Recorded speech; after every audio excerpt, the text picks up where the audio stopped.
All right, it's time for another Random Thoughts from Crazy Mind video, the worst video channel on YouTube.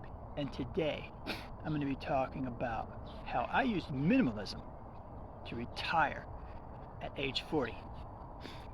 Now, minimalism is a really big thing on YouTube now, and I was a minimalist before minimalism was minimalism. And a lot of people are out there telling people about minimalism, making a lot of money off of YouTube, off their minimalist videos.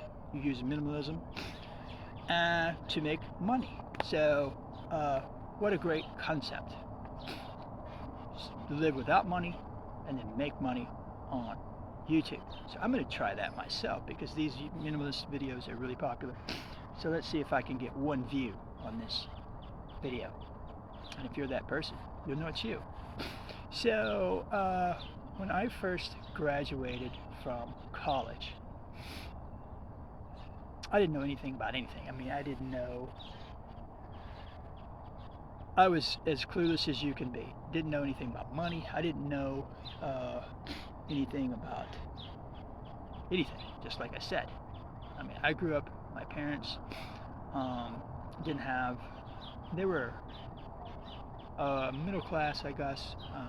I know my dad made $36,000 as a school principal. So adjusted for inflation, that's probably like 80,000 today. I would say 3% inflation. So obviously $80,000 is a good amount of money, and you can support a family on it. But we ran out of money at the end of every month, and we didn't get all the stuff we wanted. So unlike my nieces who get everything they want, but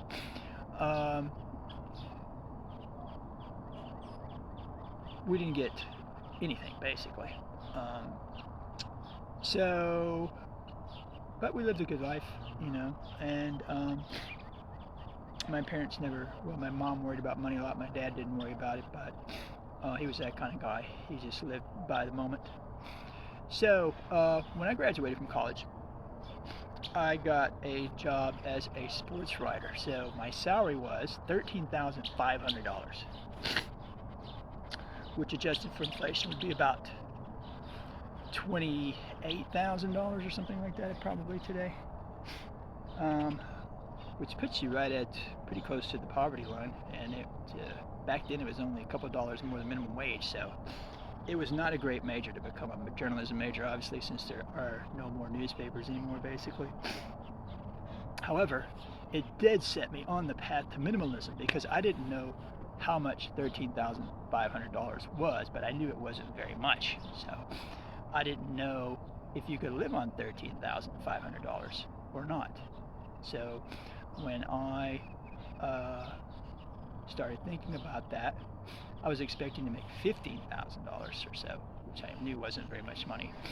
But $13,500 really wasn't very much money. So, but I said, well, this is exactly my thought that went through my head. Well, you must be able to live on it or they wouldn't pay it, which is not true, but that was my idea. And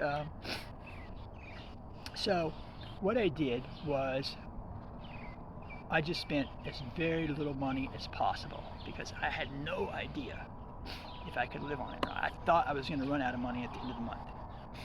And so when my first month, I didn't get a paycheck for a couple weeks. And I got down to my last $36. Now, a lot of people get down to their last $36, but this was my first month as an adult.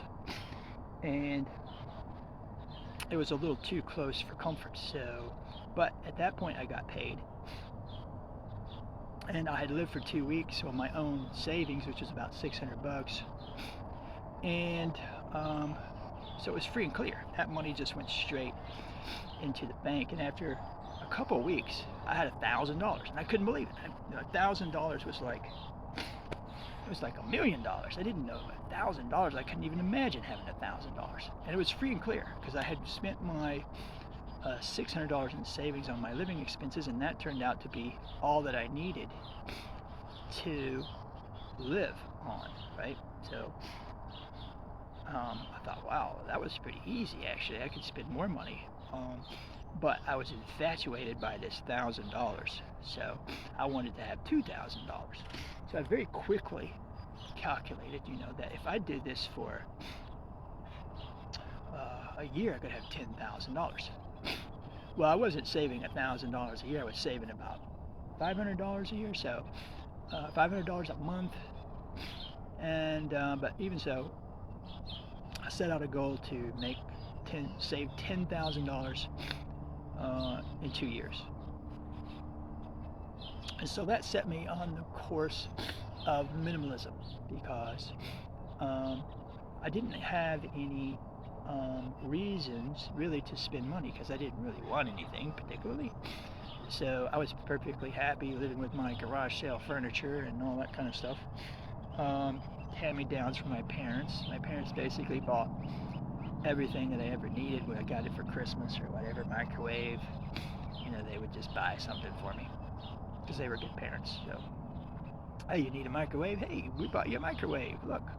So, so I never, really, my whole life, I've never bought anything. I still have the couch from my parents. When they got rid of their couch, I got the couch. Actually, my brother got the couch, and then he got married, so then I got the couch.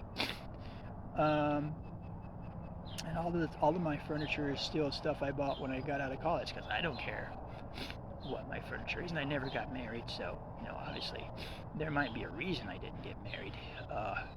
That would be one side effect of minimalism, is that you're probably not going to impress women being a minimalist, but minimalism is more of a female thing these days.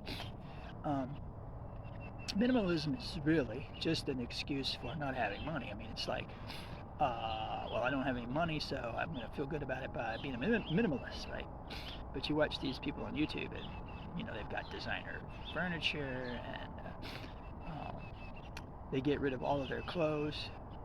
They say, I'm going to be a minimalist. I'm going to get rid of all of my clothes, which is not what you do if you're a minimalist. You don't get rid of your clothes. You keep your clothes. But they get rid of their clothes and they buy all new clothes, right? And then they have those clothes for a little while, and then they get rid of those, and then they buy all new ones. Well, that's not minimalism. That won't get you retired by age 40. But of course, minimalists are not interested in retiring at age 40. They're interested in being minimalists for their whole lives and working and giving away their clothes and then buying new clothes. But anyway, not to be too skeptical here. A lot of people are.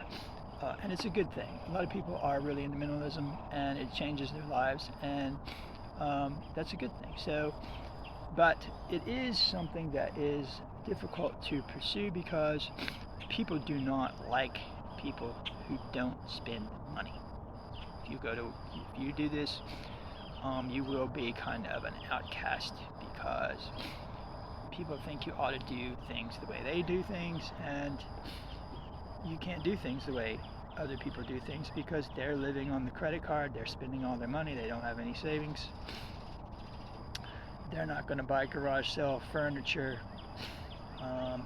they're not going to live this Spartan type of lifestyle, and they're going to think you're a real weirdo for doing it. But if you do it, you can accomplish a lot. I mean, there's lots of YouTube stories about people who changed their lives on using minimalism, changing their attitudes. But anyway, because I was so concerned about being able to pay the bills when I got out of college because I made so little money. If I had made $25,000, I probably would have lived like everybody else. I would have bought a car. I would have, I was not a shopper or anything like that in college, or I just bought whatever I wanted, and that's what I would have done if I hadn't made very much money. I would have continued to do that, and I might not have retired at age 40. I might have been just like everybody else. But I do have a kind of a natural tightwad nature, so I'm sure that I would have saved my money. And my mom, having to live paycheck to paycheck, she was a real shopper and really managed money really well. So I learned that from her. So I was well equipped to become a minimalist because my mom was so good at balancing the budget every month. So I saw what she did. I saw how she saved money. I saw what her attitude was towards money. So that influenced me a lot. So with this $13,500 job that I had, I decided that I wasn't going to work for $13,500. So I quit that job after 2 years, and I went back to college to become a school teacher. And I went back to pardon me. Number 2, allergies are kicking in. I'm a little snotty this morning. Okay. I became a school teacher. Ooh. Okay. This video, I may not make it through this video. I became a school teacher for the money, believe it or not. And that backfired. Because I got a job with a school district that paid the state minimum in Texas. Which is not very much, $17,000 at that time. This was before Texas gave their teachers a raise. They were really not paying very much money at that time. And so they started having a hard time recruiting teachers, so they raised the pay over a period of years after that. But I was not able to take advantage of that. So I still didn't make any money, but I continued to live the way that I did, and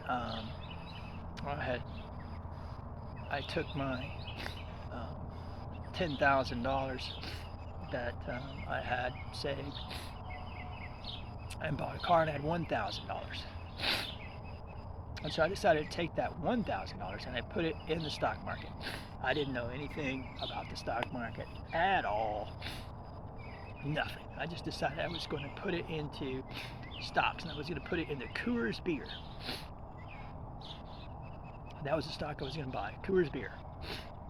Because when I was a kid growing up, for whatever reason, in my hometown, all the kids apparently drank Coors. I don't know what the deal was, but like every beer can on the ground was Coors. Back in those days, people drank Coors and they drank Budweiser, and in the town that I lived in, they seemed to all drink Coors. So I thought Coors was like a huge mega corporation that everybody in the United States drank Coors, and so I was going to buy Coors Beer as my first stock. Now, by the time that I got around to investing, I had accidentally learned about mutual funds. And so I learned about a fund called the Burger 100 on a commercial on CNBC. And it produced 18% a year for 10 years. I could not believe you could make 18% a year. I thought that you made money off of dividends with stocks. I thought that with stocks paid a dividend of like 8% and you made the 8%. Or 10%, because I heard you made 10% in stocks. I thought stocks paid a 10% dividend, which back in the old days is how stocks worked. Actually, that is how it worked. That if you bought a stock, you got like an 8% dividend, and you didn't really get any appreciation. People didn't buy stocks for appreciation the way they do today. They bought stocks for dividends. You got a stream of income. So I wasn't far off actually on that. That was really the way stocks works, and probably the way stocks should work, but they don't work that way anymore. So, so then I became obsessed with the stock market. Really just totally obsessed with the stock market. I had been obsessed with sports, and then I became obsessed with the stock market. And now there's somebody in the backyard, and I'm going to end this video.